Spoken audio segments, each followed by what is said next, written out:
2 mois après sa libération, le président du mouvement pour la renaissance du Cameroun, Maurice Kamto, est avec nous sur ce plateau. Opposant numéro 1 de Paul Biya, il avait été arrêté en janvier dernier lors de la marche blanche alors qu'il dénonçait des fraudes électorales. Il a finalement été gracié et libéré en octobre dernier. Il est avec nous ce soir, pas forcément pour parler du passé, mais de l'avenir, son avenir politique et celui de son parti, de son mouvement, le MRC. Merci beaucoup Maurice Kamto d'être avec nous sur ce plateau de France 24. Merci. Alors, on va parler tout d'abord des prochaines élections, celles de février prochain, des élections législatives. Votre mouvement politique les boycotte, pourquoi?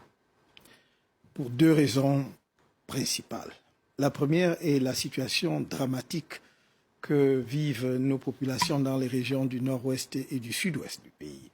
Au fond, la tragédie qui se noue là n'est pas spécifique à cette région. Je dois dire que on ne met peut-être pas suffisamment d'accent sur l'autre tragédie qui se passe dans l'extrême nord du pays où les attaques des groupes extrémistes de Boko Haram font encore des victimes nombreuses parmi les populations. Mais s'agissant plus particulièrement du nord-ouest et du sud-ouest, aller aux élections sans avoir réglé cette question en profondeur, s'agissant d'élections locales où il faut élire des conseillers municipaux et des députés, ce serait donner un mauvais signal aux populations des deux régions concernées. Ce serait en quelque sorte leur dire « vous n'êtes pas des Camerounais puisque vous ne pouvez pas prendre part à des élections qui visent à désigner vos dirigeants ». Et la deuxième raison, c'est que aller aux élections sans avoir réformé le code électoral exposerait simplement le pays à de nouvelles tensions post-électorales et parce que les mêmes causes produirait les mêmes effets. Et c'est depuis 2013 que tout le monde est d'accord pour dire qu'il faut réformer le code. Ces derniers temps, ELECAM, qui est l'organe en charge des élections, mis en place par le régime en place, lui-même a demandé la réforme du code électoral. Ça n'a pas eu lieu, pourtant on a décidé d'aller aux élections. Mais voilà les 2 raisons. Est-ce que le régime vous a permis de présenter des candidats? Mais le régime ne pouvait pas nous interdire de présenter les candidats. Là, il ne vous a pas empêché? Non, il y a eu des complications administratives. Peut-être pas pour nous seuls, d'ailleurs, pour la plupart des partis politiques, mais là n'est pas le sujet, car nous n'avons pas créé le MRC pour donner quelques sièges supplémentaires à certains de nos camarades, ou gagner quelques mairies et faire partie du jeu, mais nous avons créé le MRC avec l'intention réelle d'offrir une vraie alternative.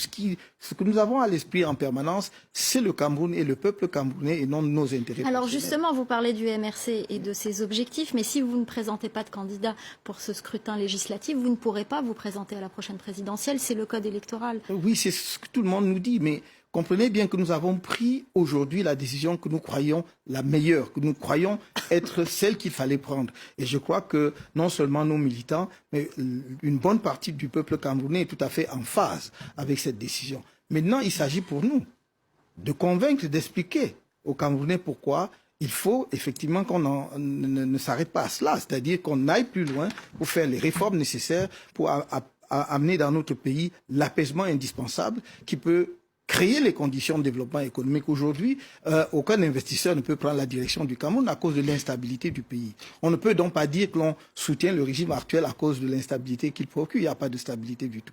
Alors, vous avez évoqué tout à l'heure la crise dans le nord-ouest du pays, la crise anglophone. Quelle est votre position sur cette crise? Paul Biya propose un statut spécial.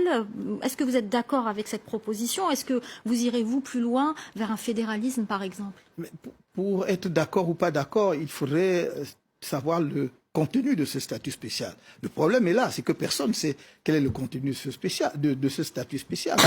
Il pourrait aller peut-être aussi loin que la formule fédérale, pourquoi pas. Mais seulement personne ne sait absolument ce qu'il y a dedans.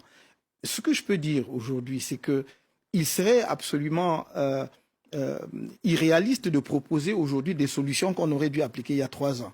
On ne peut pas attendre d'avoir 12 000 morts, madame, 12 000 morts. Et un ministre camerounais indiquait dernièrement qu'il y a eu 741 soldats camerounais morts dans ce conflit, parce qu'il n'y a pas que les civils et les sécessionnistes, mais il y a des soldats aussi qui meurent. Donc, attendre 12 000 morts,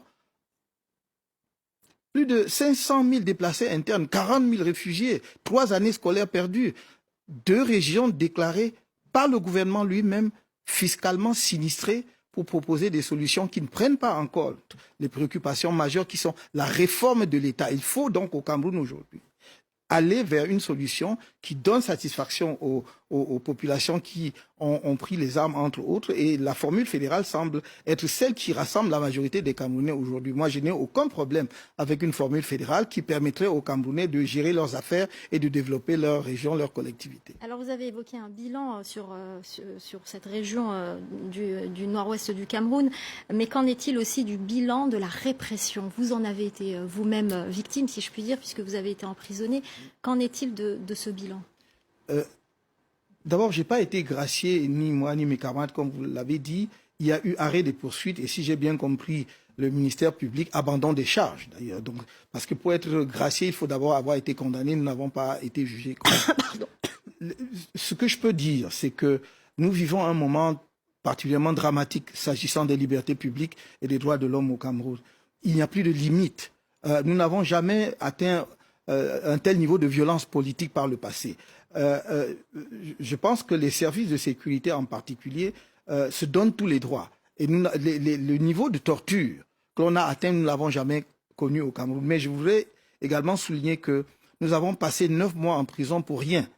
Parce que nous pensions qu'au moins à la sortie, on comprendrait que pour un parti politique, chercher à parler aux populations à travers des meetings, voire des marches, n'est pas violer la loi et n'est pas être contre son pays. Or, depuis que nous sommes sortis, toutes nos demandes, toutes nos déclarations de manifestations publiques, c'est-à-dire de réunions publiques, ont été rejetées par les autorités administratives. Alors, quel est votre message à Paul Biya, très rapidement? C'est qu'il faut régler les problèmes. Il a encore la possibilité, aujourd'hui, je viens d'apprendre qu'il y a une session extraordinaire du Parlement qui a été convoquée pour le 13. Il serait sage, à l'occasion de cette session parlementaire, de faire voter une loi qui proroge le mandat des conseillers municipaux et des députés actuels de 6 à 12 mois pour régler les problèmes au fond et reprogrammer les élections qui apporteront la paix et la sérénité dans sur la scène politique camerounaise. Merci beaucoup Maurice Kamto d'avoir répondu à nos questions et d'avoir accepté notre invitation. Merci beaucoup. C'est la fin du Journal de l'Afrique. Restez avec nous, l'info continue sur France 24.